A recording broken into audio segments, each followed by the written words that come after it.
Okay ကိုမျိုးကြီးရဲ့လက်ခံပေးပါဆိုလိုပေါ့နော်ဆိုလိုကျွန်တော် tutorial လေးလုပ်ပေးပါမယ်ဆိုတော့ဘယ်နာနဲ့စလုပ်ပေးမလဲဆိုလို့ရှိရင်ဒီကိုပညာစတီးရဲ့ flute ပေါ့နော်အဲ flute လေးစတီးရဲ့နေရာနဲ့လုပ်ပေးပါနော်ဆိုတော့ကျွန်တော် tutorial မှာသွားခင်အရင်ဆုံးဒီ backing ပေါ့နော်ဒီအနောက်ကတီးထားရဲ့ chord လေးအရင်လေ့လာကြည့်ရအောင်နော်ပထမဦးဆုံးကတော့ B နဲ့စပါတာနော် B ပြီးရင် G sharp minor ပြီးရင်F sharp ပြီးရင် E ကိုသွားတယ်ပြီးရင် A ကိုသွားတယ်နော်အဲ့တော့ဒီလိုလေးဖြစ်မှာနော်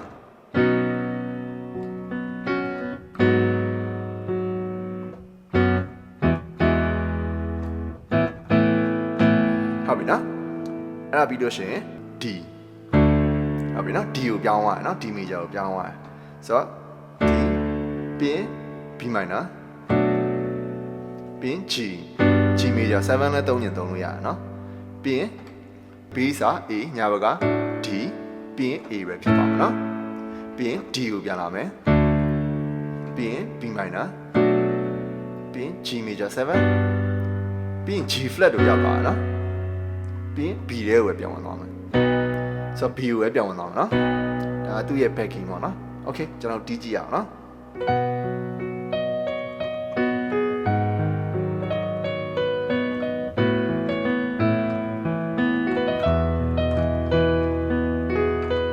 ဟုတ်ပြီနော်စပြီနော်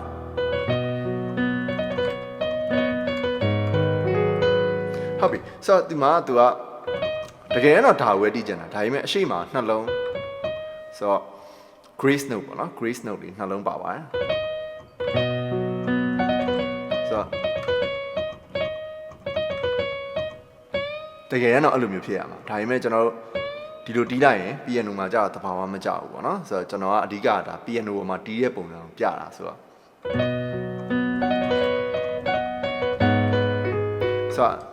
အဲ့နေရာမှာ grace note ပဲသုံးမှာနော်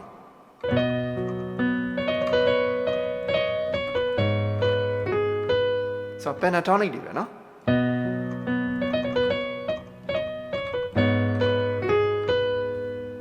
ရမယ်နော်အဲ့နေရာပြန်တီးပြမယ်နော်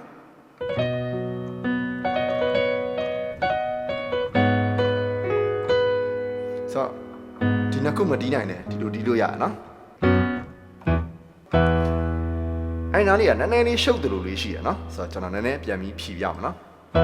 ဆိုတော့သူကဘယ်လိုမျိုးလဲဆိုရင်အဲ့ဒါတီးရမယ်နော်ဆိုတော့ပထမတစ်ခုကဒီကောင်ပြီးရင်နောက်တစ်ခုကဒီအတွဲပြီးရင်နောက်တစ်ခုကဒီအတွဲပြီးရင်ဒီအတွဲနော်အဲ့ဒါကိုမှတ်တာနော်ဆိုတော့ဖြည်းဖြည်းချင်းတီးပြမယ်နော်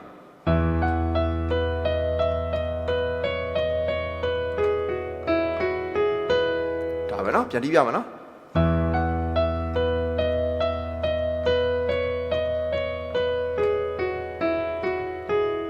ပြီးရင် A ကိုဝင်မယ်နော်ဆိုတော့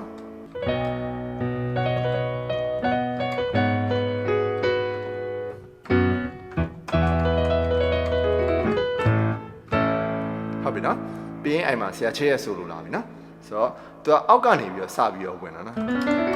ဆိုတော့ဒီ major scale ပဲเนาะ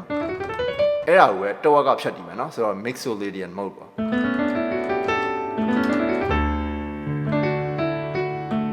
ဆိုတော့သူ့ရဲ့ melody အတိုင်းပဲပြန်လိုက်တည်ရเนาะ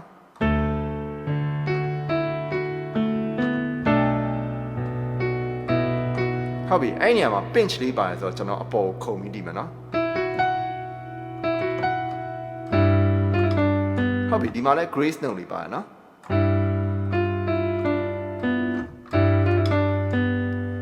ဟုတ်ပြီအဲ့ဒါပြီးလို့ရှိရင်ကြတော့recording ထဲမှာတော့ကျွန်တော်တေချာနားထောင်ကြည့်ရကျွန်တော်နားထဲမှာတော့တိတ်မရှင်းဘူးပေါ့နော်နည်းနည်းပို့ပြီးတော့တိတဲ့သူတွေရှိရင်ပြောသွားပြပါနော်ကျွန်တော်ကတော့ဒီ notes လေးလို့ထင်တယ်ဒီကောင်နေလို့ထင်တယ်နော်ပြီးရင်ဒီအပေါ်ကိုသွားမယ်ပေါ့နော်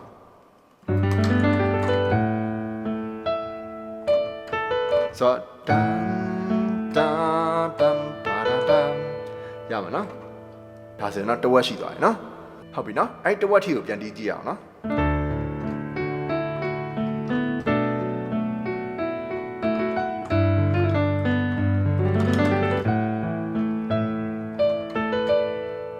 โอเค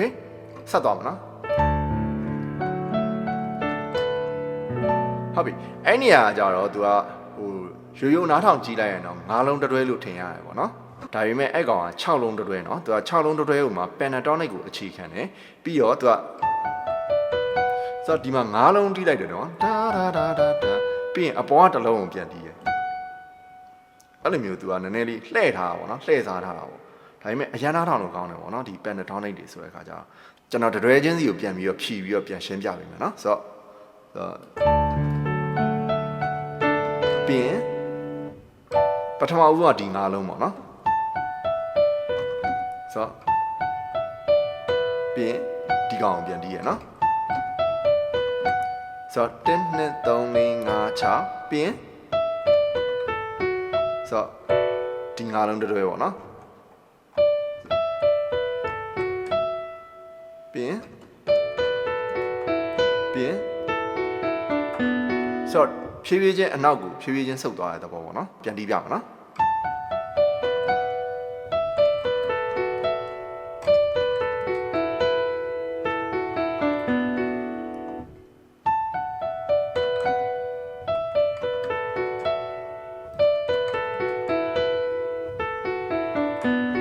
ဟုတ်ပြီနော်အဲ့ဒါပြီးရင်နော်ဒါအရှိမတီးပြီးသားပဲနော်ဟုတ်ပြီပြီးရင်ကြာတော့ तू ကဒီအတွဲထဲရပဲ तू နည်းနည်းပြန်ပြီးတော့မှုရသေးရနော်ဆိုတော့ဘာမှမခတ်ဘူး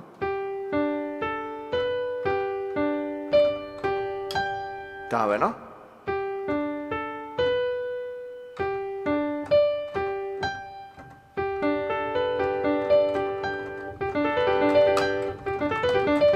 ဒါပဲနော်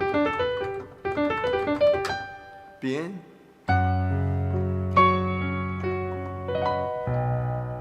ဆိုတော့ဒါပဲပေါ့နော်ဆိုတော့တီးလိုက်လို့ရှိရင်じゃဒီလိုလေးဖြစ်မယ်နော်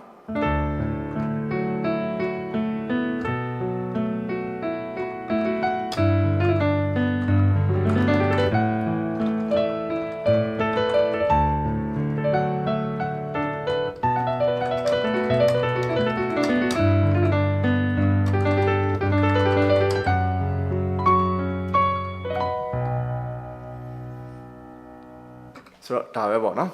ဆိုတော့အားလုံးတီးလို့ရကြပါစေလို့ thank you ပါ